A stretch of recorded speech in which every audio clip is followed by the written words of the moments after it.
All right, brand new tonight, after a meeting between Trump, the FBI Director Chris Wray, Rod Rosenstein, and other top intel officials, the White House is saying President Trump and the Department of Justice are now asking the Inspector General to investigate the Obama administration and the spying they did on the Trump campaign. And the White House is also revealing tonight that Chief of Staff General Kelly is setting up a meeting for Congress so they will see the documents that constitutionally they have been asking for and the DOJ has been obstructing and stonewalling. Really, I'll believe it when I see those documents. Now, this is the same material that Rod Rosenstein has refused to turn over for months. Now, his name, by the way, you want to keep an eye on. I'll have more on Rosenstein in a minute. Now, first, what's unfolding about the deep state is so dramatic, so shocking, but at the same time so very predictable, given everything we have now been uncovering for over 18 months. Now, we are now seeing the cracks in the deep state, in this dam. It's about to burst, and all of this information is now beginning to cascade out. Even the New York Times, the Washington Post are now confirming, just in the last week, everything we have been uncovering, again, for 18 months. It is the biggest abuse of power corruption scandal. It makes Watergate look like a parking ticket. Now, the House Intel Committee Chair, Devin Nunes, he's reacting by saying this is crossing a serious red line. Very important. If they ran a spy ring or an informant ring and they were paying people within the Trump campaign, if any of that is true, that is an absolute red line. There is not an honest person in this country that thinks it's okay if sources, informants, whatever you want to call them, go around and start passing out money all over the globe to do what? To secretly put yourself into a presidential campaign. That's not acceptable in this country. That's not acceptable in the United States of America. Chairman Nunes is also saying there might be more than one FBI informant. You've got to be kidding me. Watch this. Nobody was ever interested in an informant. We asked for specific documents that we still have not received from the Department of Justice. So they continue to leak out things about this informant. And we don't know if there's one informant or more informants because there's so much out there now. It's really getting tough to follow. And all we're asking for is give us the documentation that you used to start this investigation. Hand it over. These type of tactics, spying on an opposition party in an election year. Are you kidding me? This is what you'd see in the former Soviet Union, Venezuela, not the United States of America. Just look at this quote from the Wall Street Journal editorial board. Listen to this. We cannot recall a similar case, even in the J. Edgar Hoover days, when the FBI decided it needed to snoop on a presidential campaign. Now, this is the same J. Edgar Hoover who was notorious for having files on just about everyone in Washington. That is how serious all of this is. Even Clinton aide and advisor Mark Penn, he's worked with the Clintons for 20 years, is calling out this scandal for what it is. This is a game-changing moment, and Penn has worked for the Clintons forever and served as Hillary's chief strategist for her campaign in 2008.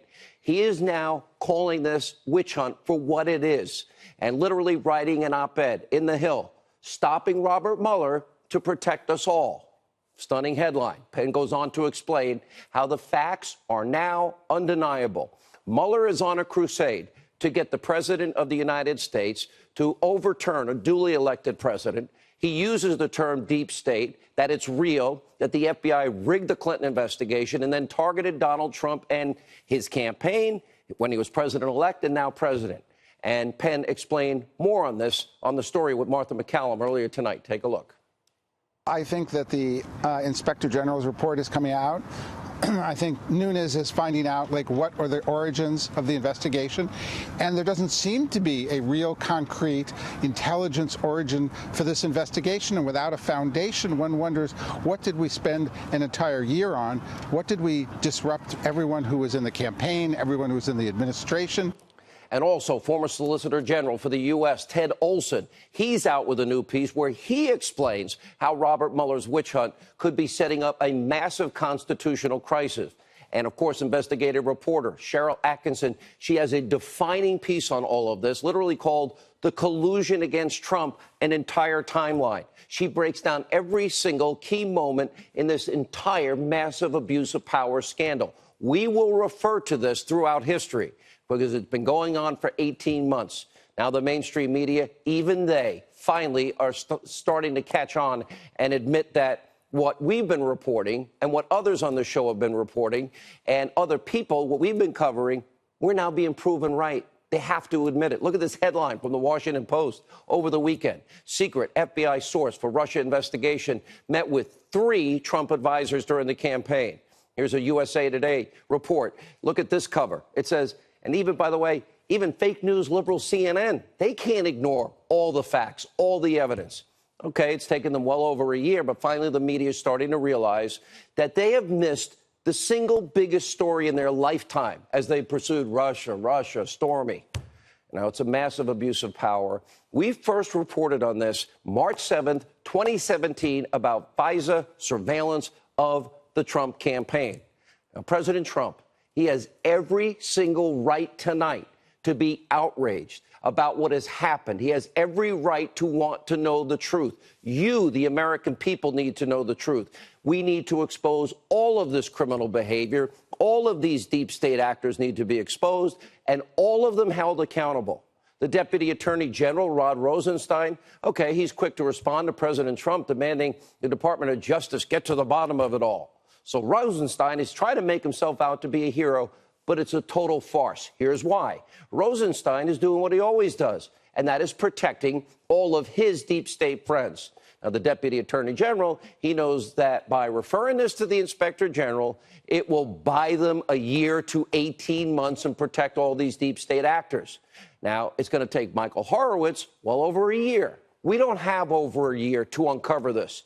We need a full FBI, DOJ, rank and file, field office investigation into all of this, because what they're trying to do is slowly leak out this information, a slow bleed to cover themselves. It's all a CYA. And remember, they know what's out there. They know they're about to get caught. This is all about controlling the narrative, spinning the narrative, trying to protect themselves. And they probably learned a thing or two from Hillary about acid washing hard drives. We've got to be careful. Now, there's another major component to all of this. Rosenstein knows that the Inspector General, he doesn't have any real prosecutorial power. Horowitz can't convene a grand jury. He cannot indict people. He can only give criminal referrals, like in the case of Andrew McCabe. And on top of all of that, as we're seeing with this IG report on the Clinton email investigation, the FBI, the DOJ, both get to review and try and refute facts and redact information, again, probably falsely in the name of national security. We have been saying Congress needs to see these documents. We have checks and balances, separation of powers, co-equal branches of government. And you know what? They are purposely obstructing. And it looks like some of this might start to happen. All right, Sarah Carter, she'll join us in a few minutes, breaking another explosive story tonight. Here's the headline. Concealed FISA documents may hold the key to Trump's surveillance. Now, what Sarah's reporting, a number of very key details, that Rod Rosenstein, he signed the final FISA warrant, using the fake, phony dossiers, the bulk of information. Why? To spy on Trump campaign associate Carter Page, using the unverified, never corroborated, Clinton bought and paid for, foreign national put together dossier of Russian lies. Now, Sarah's also reporting that back in April, the FBI refused to turn over documents that Chairman Nunes and others have been asking for, phony claims of national security risks. And as we have seen, it's one excuse to stonewall after another, all to prevent Congress from knowing the truth and fulfilling their constitutional role. And Chairman Nunes, well, he's now putting his foot down. And in this standoff with Rosenstein and the DOJ, good for Devin Nunes. Take a look. We had what I thought was a productive meeting. And then after that meeting, they've done nothing but leak and leak and leak. Now, we don't know exactly who it is over at the Department of Justice or FBI. I'm not pinning any blame on people, but we're not going to go to another meeting where we don't get documents and then the meeting leaks out. Now, the chairman is getting close. The entire truth is now starting to come out, thankfully. And by the way, despite Rosenstein's stonewalling. And now, because of all of these new developments, you have deep state actors, former, communist voting. John Brennan, how he ever became CIA director is beyond any comprehension I have. We know known liar James Clapper, Sally Yates, we know her political agenda. They're all losing their minds because all of them are about to be exposed. Brennan lashing out at President Trump, tweeting, Senator McConnell, Speaker Ryan, if Mr. Trump continues along this disastrous path, you will bear major responsibility for the harm to our democracy.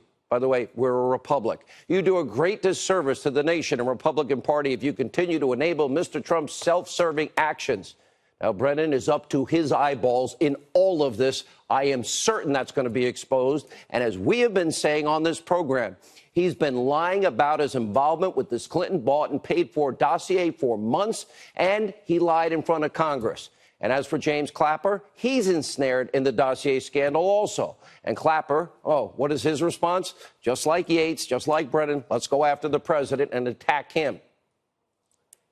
I think that's actually a very disturbing assault on the independence of the Department of Justice. And I think when the president, this president or any president, tries to use the Department of Justice as kind of a private investigatory body, that's not good for the country.